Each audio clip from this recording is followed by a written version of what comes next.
मोटे लोगों को हार्ट अटैक ज़्यादा होता है। ये साइलेंट हार्ट अटैक्स बहुत आ रहे हैं। तो हमें ये बताया जाता था कि विदेशों में हार्ट अटैक लगभग 60 से 70 वर्ष की उम्र में होता है। कि वो कौन से अर्ली सिम्टम्स होते हैं वो इग्नोर कर देते हैं और जिसकी वजह से हार्ट अटैक या कार्डियक अरेस्ट जैसी चीज़ें हो सकती हैं किसी के जीवन में। तो वैक्सीन की वजह से ब्लड जो है वो थिक हुआ है और क्लॉट ज़्यादा बने, उसकी वजह से ये अटैक्स आ रहे हैं। क्या ये सही है या ये सिर्फ मिथ है?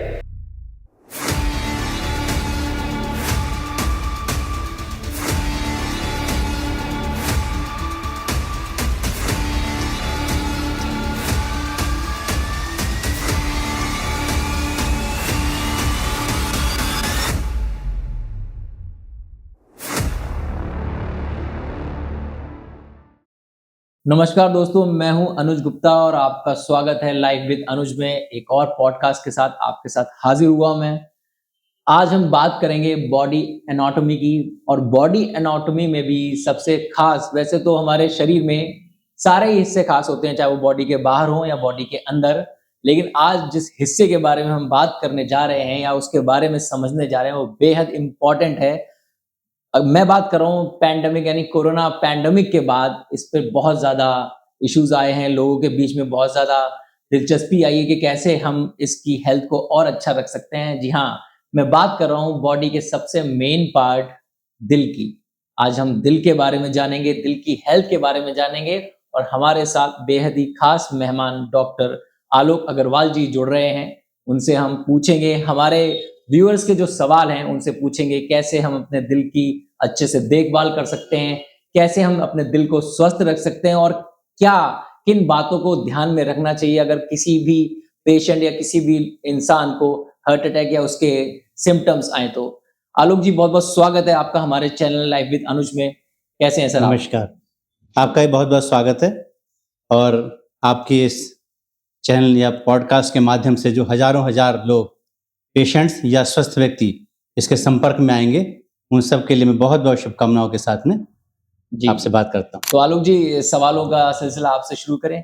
जरूर, बिल्कुल। आलोक जी, पहला सवाल मैं आपसे ये पूछना चाहता हूँ कि आजकल और खासकर पैंडेमिक यानी कोरोना पैंडेमिक के बाद लोगों में दिल की बीमारियां बहुत आ रही हैं, वो किसी भी उम्र की हों, चाहे वो कम उम्र का व्यक्ति है या फिर ज्यादा उम्र का व्यक्ति है, दिल की बीमारियां बहुत आ रही हैं। ऐसा ये क्या कारण है इसका, आप बताएंगे? अनुज जी, ये बहुत अच्छा सवाल पूछा आपने प्रारंभ से ही।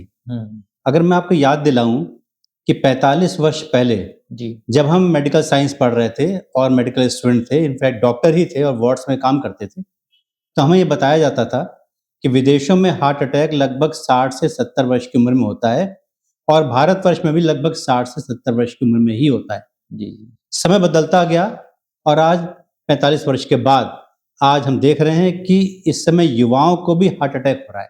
जी, जी, तो ये बिल्कुल सही बात है। लेकिन ऑन द कॉन्ट्रेरी, विदेशों में हम एडवांस्ड कंट्रीज की बात करें, अमेरिका में, तो वहाँ पे इतने युवाओं को हार्ट अटैक नहीं हो रहा है। यहाँ तक कि जो एनआरआईज, जो हमारे यहाँ से लोग जाके वहाँ बस गए हैं और उनके बच्चे वहीं पैदा भी हुए हैं, उसके बाद ये पाया गया कि इंडियंस में हार्ट अटैक ज़्यादा हो रहा है।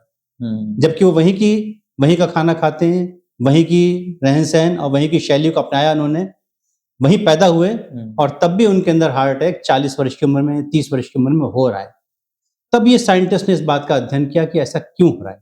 जी, इसके कुछ कारण पाए गए। क्या कारण? एक कारण आनुवंशिकी, हेरिडिटरी, यानी कि हमारे पूर्वजों से ये हमारे अंदर जीन्स ट्रांसमिट हुए हैं। ये जीन्स का मतलब होता है कि ये गुण हम लेकर के आए अपने माता पिता से। जैसे कि माता पिता की शक्ल से हमारी शक्ल मिलती है, बिल्कुल, कई बार उनके स्वभाव भी हम इनहेरिट करते हैं, इसी प्रकार की उनकी कुछ बीमारियों को भी इनहेरिट करते हैं। तो ये पाया गया कि यहाँ पे ये एशियंस और खासतौर से इंडिया में हमारे माता पिता से, चाहे वो हार्ट के रोगी ना भी हों, तब भी उनके फोर फादर्स भी हो सकता रहे हों, और वो जीन्स ट्रांसमिट होकर हमारे अंदर आए, और हम बहुत जल्दी इस हार्ट अटैक के या हृदय की बीमारियों के शिकार हो रहे हैं। एक कारण। दूसरा, जीवन शैली। मैं ये आपको बताऊं कि 45 वर्ष पहले जो हम रोगी देखते थे, उसमें स्ट्रेस या एंजाइटी की मात्रा कम होती थी, हमें उन्हें काउंसलिंग नहीं करनी पड़ती थी। आज हम देख रहे हैं कि लगभग हमारे 75% पेशेंट्स में एंजाइटी या स्ट्रेस या डिप्रेशन इतना अधिक हो गया है बिल्कुल। कि हर प्रिस्क्रिप्शन में हमको एंटी डिप्रेसेंट या एंटी एंजाइटी पिल्स को ऐड करना पड़ रहा है। अब आप पूछेंगे ऐसा क्यों? इसके लिए देखिए, ये हमारी जीवन शैली जिम्मेदार है। Cut throat competition. कोई भी आदमी अपनी इनकम से सेटिस्फाइड नहीं है, नहीं होना भी चाहिए, लेकिन वो चाहता है कि मैं इसको जल्दी से जल्दी अचीव कर लूँ। अगर आप डॉक्टर्स की ही बात करें तो पहले हम सिर्फ एक आला, एक मेज लेके बैठ जाते थे जी जी। और मरीजों को देखना शुरू करते थे। धीरे धीरे हमारा घर बनता था, धीरे धीरे हमारे पास कार आती थी। आज प्राइवेट मेडिकल कॉलेजेस में लाखों रुपए की फीस देके मेडिकल स्टूडेंट एडमिशन लेता है, तो वो चाहता है कि उसके पास भी प्रैक्टिस में लाखों रुपए रातों रात आ जाएं। तो इसके लिए स्ट्रेस तो हो गई, और कभी कभी वो अनैतिक भी होता है। मैं नहीं कह रहा सब होते हैं। इसी तरह से और विधाओं में भी, नहीं मैं मेडिकल की बात करूँ तो आप ट्यूशन्स की बात कर लीजिए, टीचर्स की बात कर लीजिए। वे भी चाहेंगे कि शाम को अधिकाधिक ट्यूशन करें, और कभी कभी ऐसा भी होता है कि वो क्लासेस में बच्चों से कहते हैं कि यहाँ नहीं समझ में आएगा, शाम को आइए, घर पे समझाऊंगा। तो दिस इज रॉन्ग।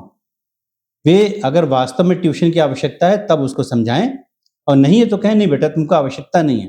तो ये कट थ्रोट कंपटीशन जो है, ये स्ट्रेस के लिए जिम्मेदार है। और स्ट्रेस कहीं ना कहीं हार्ट अटैक। बिल्कुल, स्ट्रेस कन्वर्ट होता है हमारी बॉडी में इस तरह के हार्मोन्स को रिलीज करने में, जिन्हें हम नाम देते हैं एड्रीनलिन, नॉर एड्रीनलिन। ये हमारा ब्लड प्रेशर बढ़ाते हैं, और ब्लड प्रेशर का एडवर्स इफेक्ट हार्ट पर भी होता है। अब आपने एक बहुत अच्छी बात कही शुरू से ही, पैंडेमिक। इस पैंडेमिक ने तो सबका जीवन बदल के ही रख दिया है। बिल्कुल।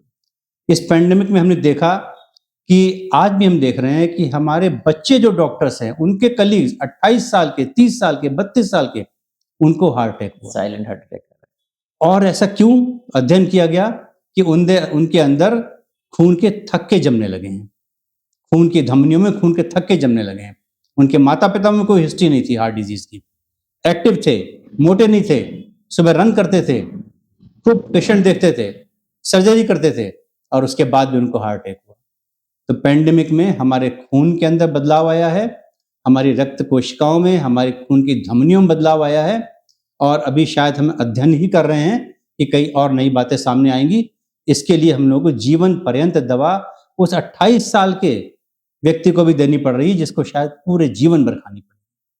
तो ये कुछ कारण हैं। इसके अलावा कुछ और मेडिकल ओरिएंटेड रीजंस भी हैं, वो थोड़ा सा और टिपिकल होते हैं, मैं उनके डिटेल में अभी नहीं जाना चाहूँगा। डॉक्टर साहब, एक बहुत क्वेश्चन हमारे व्यूअर्स ने पूछा है काफी, जब मैं यहाँ आ रहा था कुछ लोगों से बात हुई, तो कोरोना पैंडेमिक के बाद एक चीज बहुत देखने को, जो जैसा कि अभी आपने जिक्र भी किया, कि साइलेंट हार्ट अटैक्स बहुत आ रहे हैं। तो ये साइलेंट हार्ट अटैक एक्चुअली क्या होता है, मेडिकल टर्म्स में क्या होता है, या क्या ये बिना दर्द के आता है, या फिर इसमें भी दर्द होता है? क्योंकि कई बार हमने देखा है, हमने वीडियोस में देखा है कि एक खिलाड़ी नॉर्थ में, साउथ में बैडमिंटन खेल रहा था, उसने शॉट मारा और गिर गया। अभी मैं बात करूं तो पिछले महीने वेटरन्स क्रिकेट एसोसिएशन का मैच मुरादाबाद में चल रहा था। उस बॉलर ने लास्ट बॉल अपने ओवर की 20वें ओवर की डाली, और बॉल डालने के बाद वो मैच जीत गया, और वहीं पे सडन हार्ट अटैक आया और उसकी डेथ हो गई। तो ये साइलेंट हार्ट अटैक क्या है, इसको थोड़ा समझाइए। अनुज जी, ये सवाल बहुत अच्छा है, बहुत पर्टिनेंट है, जो कि व्यूअर्स को जानना चाहिए। साइलेंट हार्ट अटैक मिसनोमर नहीं है, ये होता है। किन लोगों में होता है? साइलेंट हार्ट अटैक का मतलब है कि हृदय का सीने में दर्द ना होते हुए भी हार्ट अटैक पड़ जाना, जो कि साइलेंट हो जाना, और जिसको पता ना चले रोगी को। अक्सर पेशेंट्स हमारे पास आते हैं और हम किसी और बात के लिए उनकी जांच करते हैं, और इलेक्ट्रोकार्डियोग्राम यानी ईसीजी करते हैं, और निकलता है कि पहले इनको हार्ट अटैक पड़ चुका है। अच्छा। हमसे पूछते हैं, वो कहते हैं हमें तो कभी दर्द नहीं हुआ। तो मैं कुछ कारण बताता हूँ इसके। जी। उनमें से एक बड़ा कारण ये है डायबिटीज, मधुमेह का रोग। अगर किसी को मधुमेह का रोग है तो उसकी नसें जो दर्द को ग्रहण करती हैं, नर्व्स जो पेन को फील करती हैं, वो शून्य पड़ने लगती हैं, और वो व्यक्ति हृदयाघात को यानी हार्ट अटैक के पेन को फील ही नहीं कर पाता। अगर किसी को डायबिटीज है तो ये हमारा कर्तव्य होता है कि हम उसको बता दें कि अगर सीने में किसी तरह की भी उलझन, घबराहट, बेचैनी, भारीपन, सिंपली जलन, या ऐसा लगे एसिडिटी है, गैस, इस टाइप के वेग सिम्टम भी हों, तो उसे नजरअंदाज ना करें, क्वालिफाइड डॉक्टर के पास जाएं और दिखाएं। ये एक बहुत बड़ा कारण है। दूसरा कारण ये है कि अगर एज ज़्यादा है, संभवतः 80 ईयर्स एंड अबव, तो ये अक्सर पाया गया है कि व्यक्ति को हार्ट अटैक हो जाता है बिना दर्द के, ये एक बड़ा कारण होता है। कारण वही है, उसकी भी नसें उस एज की वजह से दर्द को ग्रहण करने योग्य नहीं रहती हैं। इसी प्रकार से कुछ और बीमारियां भी हैं जो थोड़ा एटिपिकल हैं, लेकिन सबसे इम्पोर्टेंट डायबिटीज है। तो आप ये कहना चाह रहे हैं कि जो कम एज के बच्चों को या लड़कों को जो साइलेंट हार्ट अटैक्स आते हैं, उन्हें भी कहीं ना कहीं डायबिटीज रही होगी, इसलिए शायद वो नहीं, उनको पेन फील हुआ, या जिसे डायबिटीज नहीं है उसे भी साइलेंट अटैक आ सकता है क्या? ऐसा कम होता है, क्योंकि जैसे मैंने बताया कि हार्ट अटैक की एज तो कम होती जा रही है। आज हम 30 साल के बच्चे, 25 साल के बच्चे को भी हार्ट अटैक पाते हैं। अभी एक डॉक्टर साहब, आपने शायद देखा हो ना देखा हो, मैंने देखा था 12 साल या 14 साल का लड़का था, वो स्कूल से वापस आया, वैन से उतरा और सडन उसका साइलेंट हार्ट अटैक से डेथ हो गई। इसके कुछ और कारण होते हैं, इसको हार्ट अटैक नहीं कहते, जी। इसे कार्डियक अरेस्ट कहते हैं। ओके। यानी हृदय रुक गया। हार्ट अटैक, एक बात तो ये समझिए, सब लोग समझें कि हार्ट अटैक क्या है। हार्ट अटैक हृदय की मांसपेशी के एक हिस्से का मृत यानी डेड हो जाना है। ओके। लगभग एक कॉइन के बराबर का हिस्सा। हमारा हार्ट अगर इतना बड़ा होता है, मुट्ठी के आकार का, तो उसमें एक कॉइन, एक सिक्के के बराबर का हिस्सा डेड होता है खाली। उसे हार्ट अटैक कहते हैं। उसे हार्ट अटैक कहते हैं। पेशेंट डजंट डाई, लेकिन कभी कभी ये होता है कि 20% पेशेंट हमारे ऐसे होते हैं जो दुर्भाग्य से डॉक्टर की शक्ल भी नहीं देख पाते, वो अपने घर में ही रहती जाती है। वो कार्डियक वो कार्डियक अरेस्ट है। और हार्ट अटैक भी कार्डियक अरेस्ट का कारण बनता है।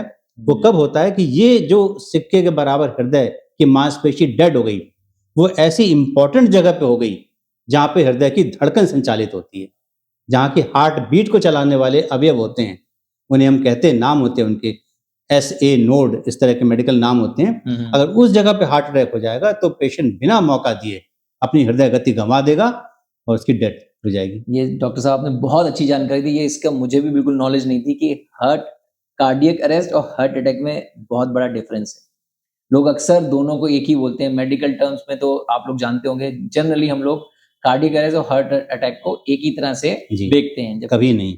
जबकि अगर हार्ट का कोई एक हिस्सा अगर रुक जाए तो उसे हम हार्ट अटैक कहेंगे, पूरा हार्ट फेल हो जाए उसे कार्डियक अरेस्ट। एग्जैक्टली, बिल्कुल। तो दोनों में इसी प्रकार से कई बार लोगों को मल्टीपल हार्ट अटैक्स होते हैं। एक हार्ट अटैक पहले पड़ा होता है, एक सिक्के के बराबर हिस्सा डेड हो गया, हार्ट काम करता रहा, सिर्फ उसका फंक्शनिंग पावर थोड़ी कम हो गई क्योंकि वो हिस्सा काम नहीं कर रहा। बिल्कुल। कुछ एक साल बाद उसको एक और हार्ट अटैक हुआ दुर्भाग्य से, अगर तो दूसरे हिस्से में हो गया, हार्ट और थोड़ा वीक हो गया, but it continues to work. Ultimately ऐसा हो सकता है कि हार्ट इतना क्षतिग्रस्त हो जाए कि फिर वो इतना अच्छा पंप ही ना कर पाए कि प्रॉपर्ली ब्लड फेंक पाए, तो अलग बात है। Otherwise cardiac arrest simply means कि हार्ट का स्टॉप हो जाना, रुक जाना। एंड हार्ट अटैक मींस, जिसे हम मेडिकल लैंग्वेज में कहते हैं मायोकार्डियल इन्फार्क्शन, हार्ट के एक हिस्से का डेड हो जाना, that's all. Patient doesn't die, खाली उस कंडीशन में, जैसे मैंने आपको समझाया, किसी कंडीशन में patient can immediately die. Sir, एक और इम्पोर्टेंट क्वेश्चन जो काफ़ी लोगों ने पूछा है और मुझे भी जानकारी चाहिए थी, क्योंकि काफ़ी मैं रिलेट कर पा रहा हूँ कि देखिए, जो 2020 में कोरोना फर्स्ट वेव आई थी, पैंडेमिक आया था, तो कोरोना में उस समय जो डेथ्स हुई थी वो बिकॉज ऑफ लंग्स फेलियर हुई थी। लंग्स में वो इफेक्ट कर रहा है, वायरस लंग्स को फेल कर रहा है। लेकिन उसके बाद जिस तरह से ये साइलेंट अटैक्स या हार्ट अटैक्स बढ़े हैं, या मैं कहूँ कि जो दिल के वजह से लोग मरे हैं, तो ये कोई रिलेशन है इसके बीच में, पैंडेमिक की वजह से ये साइलेंट अटैक्स आ रहे हैं, या जो वैक्सीन हम लोगों ने लगाई है वो कारण है? क्योंकि कोरोना को हमेशा लंग्स से जोड़ा गया है, लेकिन कोरोना के बाद ये अटैक्स क्यों आए हैं? तो क्या इसमें कोई रिलेशन है क्या आपस में? आपस में रिलेशन नहीं है हार्ट की डिजीज का और लंग्स की डिजीज का।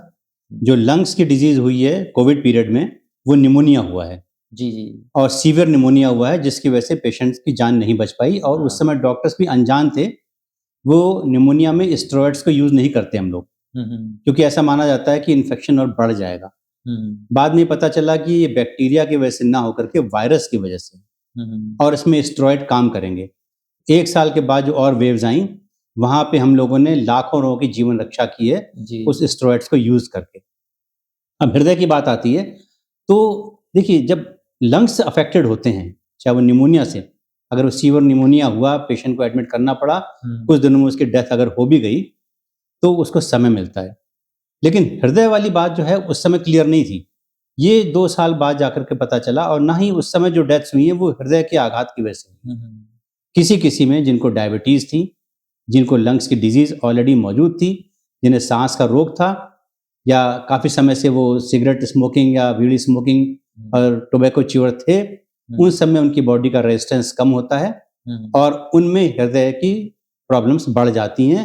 ऐसे भी बिना कोरोना के भी हम देखते हैं कि किसी पेशेंट को अगर डायबिटीज़ है या उसको एज़मा है या और बीमारियां हैं तरह तरह की, तो उसको हृदय रोग होने का, हार्ट अटैक होने का खतरा कई गुना बढ़ जाता है। तो इसी प्रकार से जब वो पेशेंट को निमोनिया हो गया और वो पार्शियली रिकवर हो भी गया, कंप्लीटली नहीं, तो उसके लंग्स कहीं ना कहीं कमज़ोर हो गए। ऐसे पेशेंट्स आज भी आते हैं, वो प्रॉपरली सांस नहीं ले पाते, पहले वो जीना चढ़ लेते थे, अब वो जीना नहीं चढ़ पाते। तो इस तरीके से उन पेशेंट्स में हार्ट की प्रॉब्लम ज़्यादा पाई गई। साइलेंट हार्ट अटैक तो उनमें भी नहीं हुआ। साइलेंट हार्ट अटैक के तो जैसे मैंने आपको कारण बताए वही हैं कि अगर किसी को डायबिटीज़ है तो बिल्कुल he is prone to develop silent heart attack, otherwise not. और हृदय की जो धमनियों में बदलाव आया और उसके थक्के खून के थक्के जमने में जो परिवर्तन आया, उसकी वजह से हृदय के अटैक्स पड़ने शुरू हुए, जो कि आज भी हम देख रहे हैं पेशेंट्स को, यंग पेशेंट्स को भी देख रहे हैं। अच्छा सर, एक चीज़ और मैं जानना चाहूँगा कि कई लोगों का ये सवाल भी आया है और कई लोगों के दिमाग में भी है कि जो कोरोना में वैक्सीन लगाई गई है, तो वैक्सीन की वजह से ब्लड जो है वो थिक हुआ है और क्लॉट ज़्यादा बने, उसकी वजह से ये अटैक्स आ रहे हैं। क्या ये सही है या ये सिर्फ मिथ है? ये मैं मिथ मानूंगा, क्योंकि मैं क्वालिफाइड डॉक्टर की हैसियत से बात कर रहा हूँ और हम लोगों ने इसमें काफ़ी स्टडीज़ देखी हुई हैं, डॉक्टर्स के द्वारा बोली भी गई हैं। नॉन मेडिकोज तो कहते ही हैं, क्योंकि उनके मन में ये भ्रम होता है। जी जी देखिए, अगर हमने वैक्सीन का सहारा नहीं लिया होता तो हम चेचक को दूर नहीं कर पाते। बिल्कुल। गांव के गांव चेचक से, प्लेग से, महामारी के जरिए खत्म हो जाते थे, चले जाते थे। पति पत्नी का साथ छोड़ देता था कि उसको मालूम है अगर साथ रहेगा तो वही मर जाएगा। इस प्रकार से हमने कितनी बीमारियों से निजात पाई है। एक टीवी उनमें से है। लगभग अभी तो नहीं समाप्त कर पाए हैं उसको, उसका टीका बना है लेकिन इफेक्टिव नहीं है।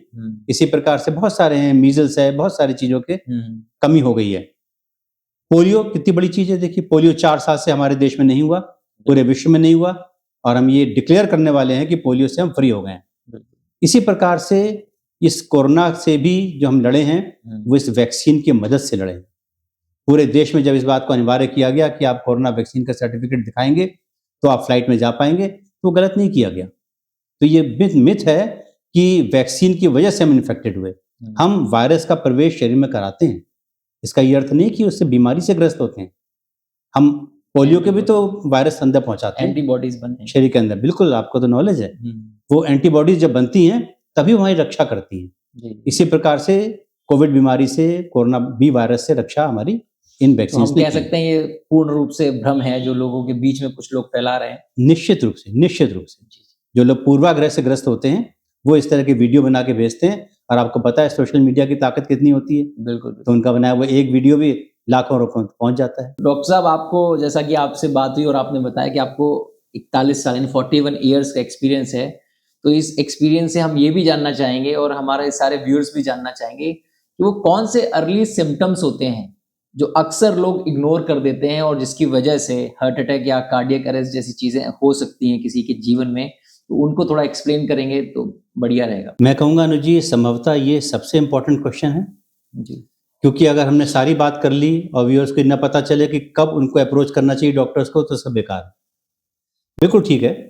देखिए, अब किसी भी उम्र में, पहले तो हम कहते थे कि मिडिल एज में डॉक्टर को संपर्क करना चाहिए अगर उसको कोई प्रॉब्लम है। अब हम कहते हैं किसी भी एज में, 25 साल 20 साल के बच्चे को भी अगर उसके चेस्ट में भारीपन होता है, या अगर आप देख सकते हैं तो मैं आपको इशारा करके बताऊंगा तो आप समझेंगे।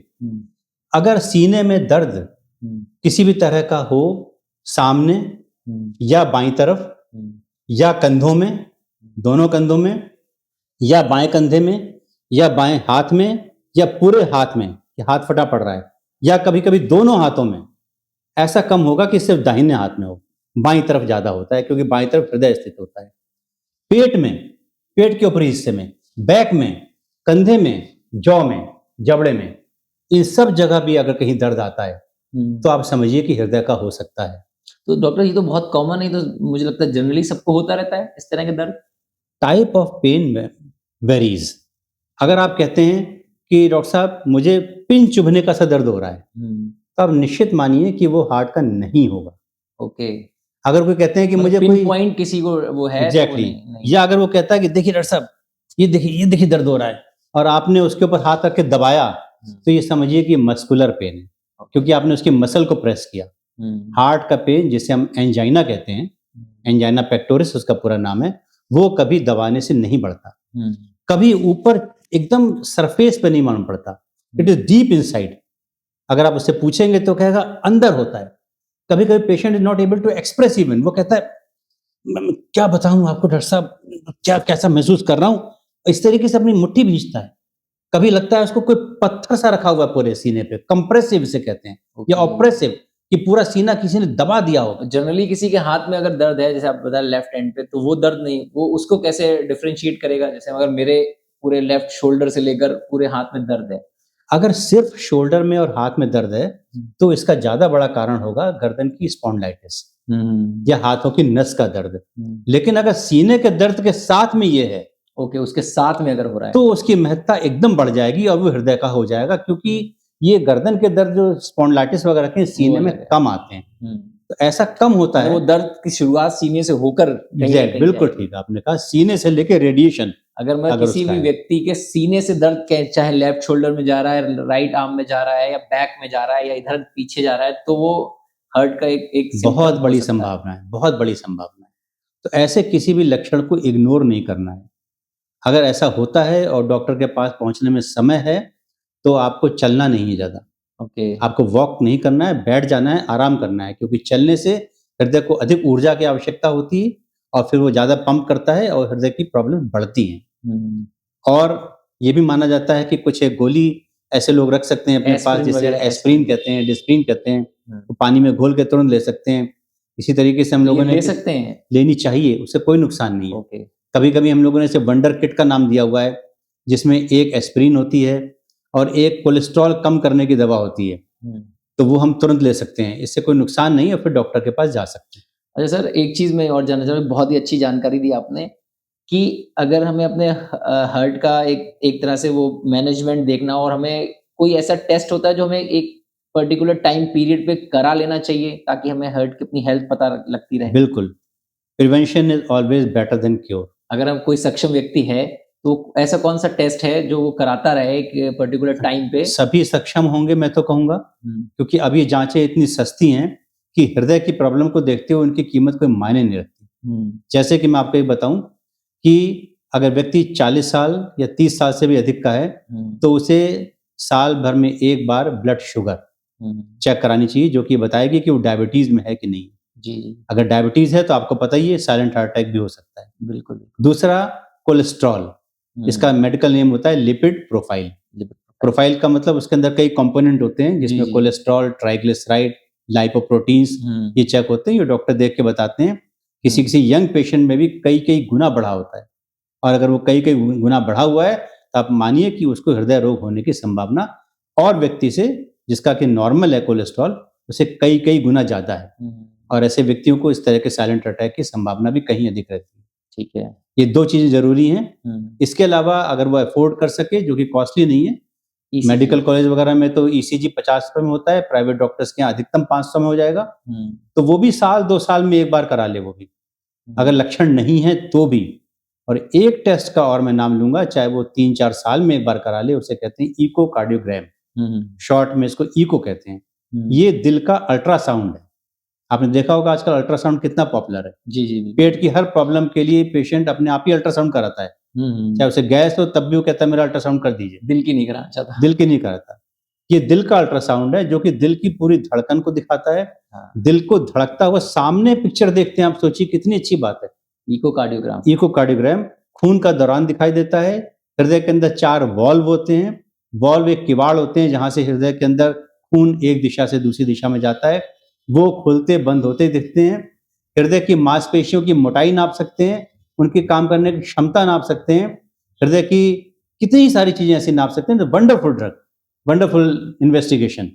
तो इसको आप इकोकार्डियोग्राम को जरूर आप प्रचार में लाइए, और इसकी कॉस्ट जो है यूजुअली 1000 रुपए से लेकर 2000 तक कॉस्ट करती है। तो बहुत ज्यादा हुआ नहीं, मतलब आप कह रहे हैं कि सबसे पहले ब्लड शुगर यानी ब्लड ग्लूकोज चेक कराएं, लिपिड प्रोफाइल कराएं, ये ईसीजी करा ECG, सकते हैं और इकोकार्डियोग्राम। अगर इन सब में आपको समस्या लगती है तो आप इकोकार्डियोग्राम में भी जा सकते हैं। बिल्कुल, बस इतनी पर्याप्त है। हाँ। इसके बाद सारी और जांचें, कोरोनरी एंजियोग्राफी वगैरह सिर्फ उनके लिए है जिनको डॉक्टर देख के एडवाइस करते हैं और उनको लगता है कि हृदय की धमनियों में ब्लॉक हो, सिर्फ उनको। काफी बहुत अच्छी जानकारी। डॉक्टर साहब, एक चीज और मैं जानना चाहता, जैसे अगर कोई व्यक्ति है जो डेली जिम जाता है या फिर डेली अपना योगा करता है या एक्सरसाइज, रनिंग, किसी भी तरह की फिजिकल एक्टिविटी में इन्वॉल्व रहता है, तो वो कैसे ये सुनिश्चित करेगा कि मैं इस समय, मेरा हार्ट एकदम फिट है?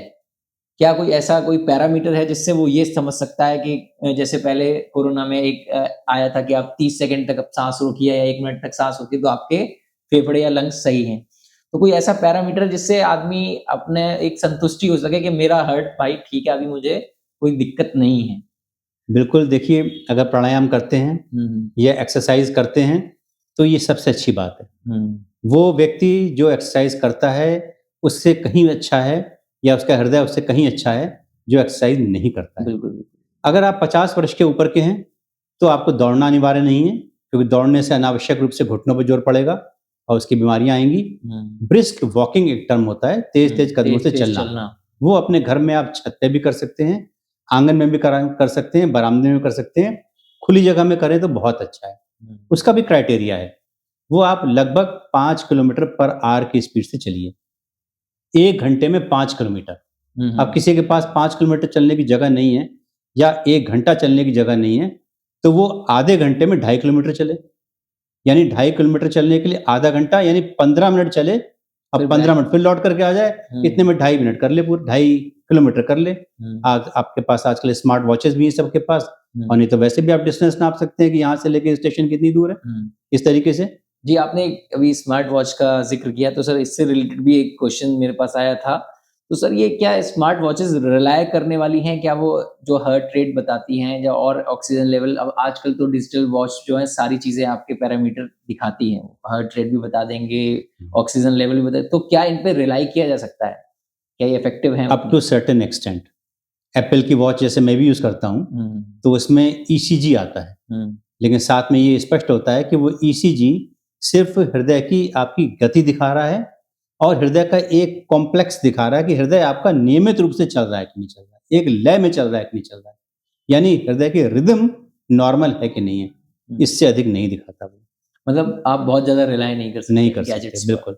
लेकिन जिन लोगों को हृदय की गति बार बार गड़बड़ होती रहती है, एकदम फास्ट होती है, एकदम स्लो होती है, वो अगर वॉच रखते हैं और वो देखते हैं कि इसमें हृदय की गति एकदम फास्ट हो गई, तो वो तुरंत डॉक्टर के पास जा सकते हैं। जी डॉक्टर साहब, इससे रिलेटेड एक और क्वेश्चन है। जैसे कुछ लोग होते हैं बीपी, जिनका किसी का हाई ब्लड प्रेशर की शिकायत होती है, किसी को लो ब्लड प्रेशर की, तो बीपी को क्या हम इस हार्ट अटैक या हम इससे जोड़ सकते हैं क्या?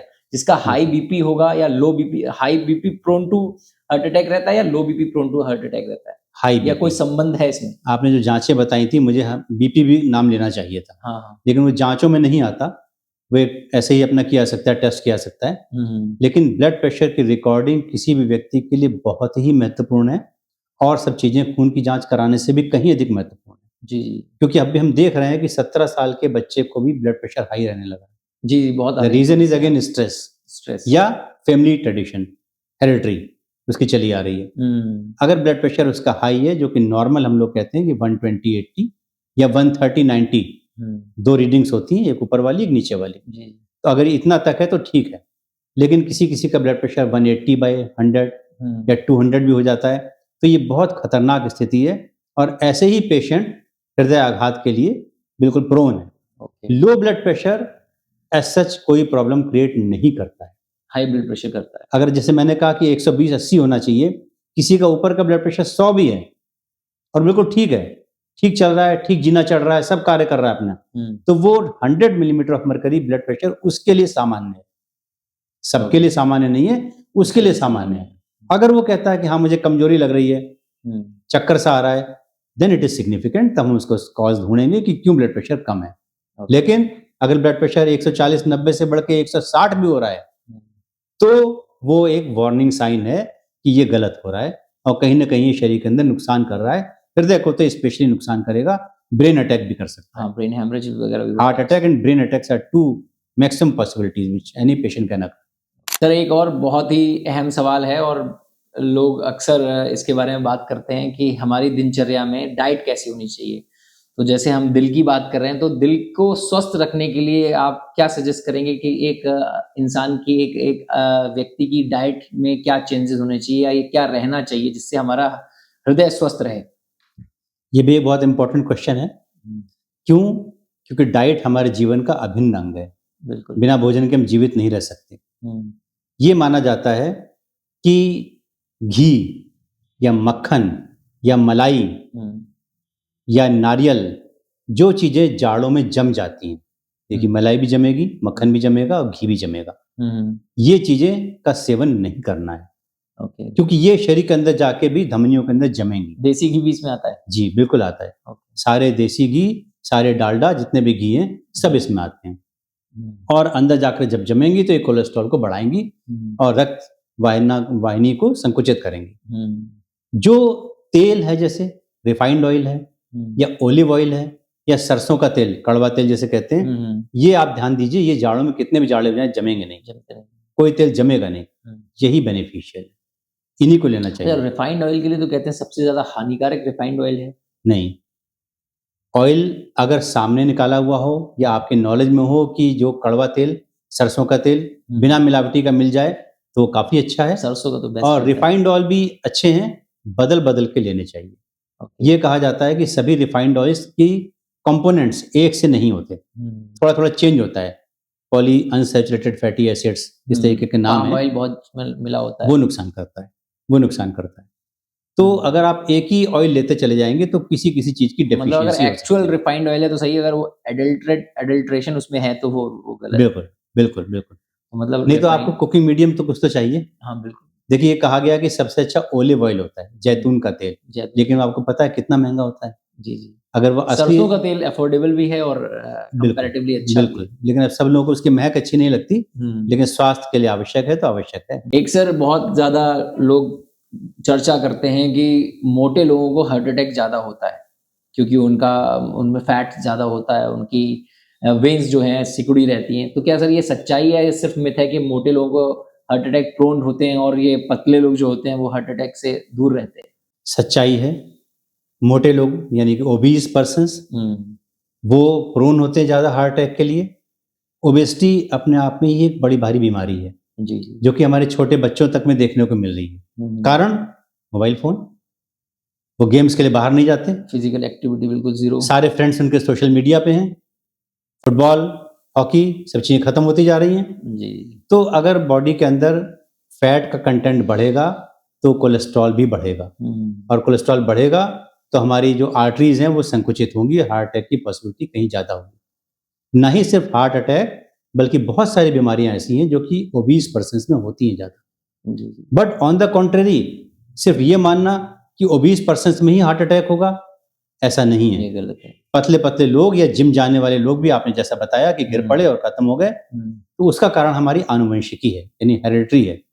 अगर पतले लोग भी हैं और हमारे फोर फादर्स में वो जीन थे, तो वो जीन हम कहीं ना कहीं कैरी कर रहे हैं, और हम अच्छी खासी रनिंग भी करते हैं, बिल्कुल आइडियल नॉर्मल वेट मेंटेन करते हैं, उसके बाद भी कहीं ना कहीं ये प्रॉब्लम सामने आती है। स्ट्रेस बहुत इंपॉर्टेंट है। पतले लोगों को स्ट्रेस नहीं होगा ऐसा तो है नहीं। और मैं आपको बताऊं कि डिस्ट्रिक्ट मजिस्ट्रेट से लेके एक रिक्शे वाले तक को स्ट्रेस होता है। कई एक्टर्स आप देखिए, जैसे सुशांत सिंह वो स्ट्रेस में ही मतलब सुसाइड कर ली। बिल्कुल बिल्कुल। तो स्ट्रेस तो सबसे बड़ा कारण है, सारी बीमारियों की जड़ इनफैक्ट स्ट्रेस है। अगर स्ट्रेस आपके अंदर है तो कोई ना कोई बीमारी लेकर आता ही है। इसका धन से संबंध नहीं है, इसका आयु से संबंध नहीं है। आजकल छोटे छोटे बच्चे जो स्कूल पढ़ते हैं वो तक स्ट्रेस का शिकार होते हैं। हाँ, वो कहते हैं कि यार मैं बहुत परेशान हूँ, स्ट्रेस्ड हूँ। मैंने स्ट्रेस तुम्हें समझ में कहाँ से आ रहा अभी है। ठीक है सर, जो अभी आपने बताया कि लोग जो हार्ट डिजीज से रहते हैं, ग्रसित रहते हैं, वो एस्पिरिन लेते हैं। लगभग कई लोगों में देखा गया है जो डेली एक एस्पिरिन खा रहे हैं या डिस्प्रिन, जो भी उन्हें प्रेस्क्राइब की जाती है। तो क्या डेली ये एस्पिरिन खाना क्या सेफ है सर? क्या इसको कोई ले सकता है डेली बेसिस पे? उन लोगों में जो हार्ट के पेशेंट हैं, it has to be taken life long. Okay. ये एस्पिरिन, सिरदर्द वाली एस्पिरिन की डोज से फर्क है। ये लो डोज की एस्पिरिन होती है। जो हमारी सिरदर्द कम करने वाली या बॉडी एक कम करने वाली एस्पिरिन होती है वो 300 मिलीग्राम की होती है, और ये सिर्फ 75 मिलीग्राम की होती है। ओके। तो इससे कोई नुकसान नहीं होता, इनको लाइफ लॉन्ग लेना पड़ता है। लेकिन अगर हम कहें कि हम प्रिवेंटिव वे में, कोई भी हेल्दी पर्सन ये सोच के कि हम एस्पिरिन ले लें और वो बचा रहेगा बीमारियों से, तो उचित नहीं है। नहीं तो ऐसा तो नहीं सर, कुछ लोग होते हैं जिन्हें हार्ट प्रॉब्लम नहीं भी है, उन्हें लगता है वो एस्पिरिन लेने लगते हैं कि चलो हाँ। एस्पिरिन ले लिया, अगर कोई हो गई कहीं दर्द उनके सीने में हो रहा है तो एस्पिरिन ले ली, वो कहीं उचित दर्द हो नहीं रहा है तो एस्पिरिन ले ली। ऐसे लोग जो कि किसी कारण से प्रोन है हार्ट डिजीज के लिए, जैसे डायबिटीज उनको है, या मोटे हैं, या कोई और बीमारी भी उनको ऐसी है जिससे कि डॉक्टर को लगता है कि इनको हार्ट अटैक की संभावना एक नॉर्मल पॉपुलेशन के मुकाबले कहीं अधिक है। हृदय रोग नहीं है उनको, लेकिन संभावना है, उनको एस्पिरिन बताई जाती है कि आप ले सकते हैं इसको। अदरवाइज लंबे समय तक एस्पिरिन लेने से कभी कभी पेट के अंदर अल्सर की प्रॉब्लम भी होती है, ओके। या पेट से ब्लीडिंग की प्रॉब्लम भी हो सकती है। इसलिए अनावश्यक रूप से कोई दवाई नहीं लेनी है, दवाई ऑन द काउंटर नहीं लेनी है, it has to be prescribed by a qualified doctor. अच्छा सर, एक आखिरी क्वेश्चन आपसे पूछना चाहेंगे कि अगर किसी व्यक्ति को, उसको ये लग रहा है कि उसे एक हार्ट अटैक आया है, तो उसको सबसे पहले क्या करना चाहिए? अगर वो व्यक्ति अकेला है या परिवार के साथ है, दोनों केसेस में अगर कोई व्यक्ति बैठा हुआ है, उसको हार्ट प्रॉब्लम हुई, उसे लग रहा है कि जैसे आपने बताया उसके सिम्पटम्स, यहाँ से दर्द आके उसके शोल्डर से लेकर उसके पूरे हाथ में जा रहा है, तो क्या पहले वो 4 या 3 स्टेप्स होंगे जो उसे लेने चाहिए? अगर कोई मेडिकल स्टोर नियर बाई में है, या वो कैरी करता है डिस्प्रिन गोली, तो उस टाइम पे पूरी एक गोली डिस्प्रिन पानी में घोल के ले सकता है, उसका डेफिनेट एडवांटेज है। और जैसे मैंने आपको बताया, कोलेस्ट्रॉल कम करने की दवाई भी होती है, उनके नाम होते हैं, अटोरवा है, रोजुवेस्टेटिन है, इस तरह के। लेकिन अगर ये सब उपलब्ध नहीं है तो वो डिस्प्रिन ले सकता है। दूसरा, उसको चलना नहीं है, जैसा मैंने आपको बताया, अगर वो डॉक्टर के पास जाए तो कोई रिक्शा कर ले या कोई सवारी कर ले, या मोटरसाइकिल अगर है तो किसी व्यक्ति से कहे कि मोटरसाइकिल तुम चलाओ, मैं पीछे बैठ के अमुक डॉक्टर के पास जाना चाहता हूँ। अनुज जी, उसके पास इसके अलावा कोई और चारा नहीं कि वो डॉक्टर के पास जाए, उसको दिखाए, अपना इलेक्ट्रोकार्डियोग्राम कराए और इस बात को कंफर्म हो कि उसको हार्ट अटैक है कि नहीं। नो अदर वे कि वो ये जान पाए। Qualified doctor only can tell this. Sir बहुत बहुत धन्यवाद आपका, इतने अच्छे क्वेश्चंस। मुझे लगता है कि काफी लोगों जो भी ये पॉडकास्ट देखेंगे सुनेंगे तो काफी उनके जो संशय थे, बहुत सारे डाउट्स क्लियर हुए होंगे और मेरे भी बहुत सारे डाउट्स क्लियर होंगे। लास्ट में आप अगर हमारे व्यूअर्स के लिए कुछ संदेश देना चाहें हार्ट को लेकर, क्या देंगे? मैं कहूँगा कि मैं भी भाग्यशाली हूँ कि आपके माध्यम से अनुज जी, और मैं इतने सारे लोगों के सम्मुख आ रहा हूँ, उनके पास रीच हो रही मेरी, और वास्तव में मेरी शुभकामनाएं उनके साथ कि उनको हृदय की बीमारी ना हो, और जिनको है वो उचित इलाज कराएं।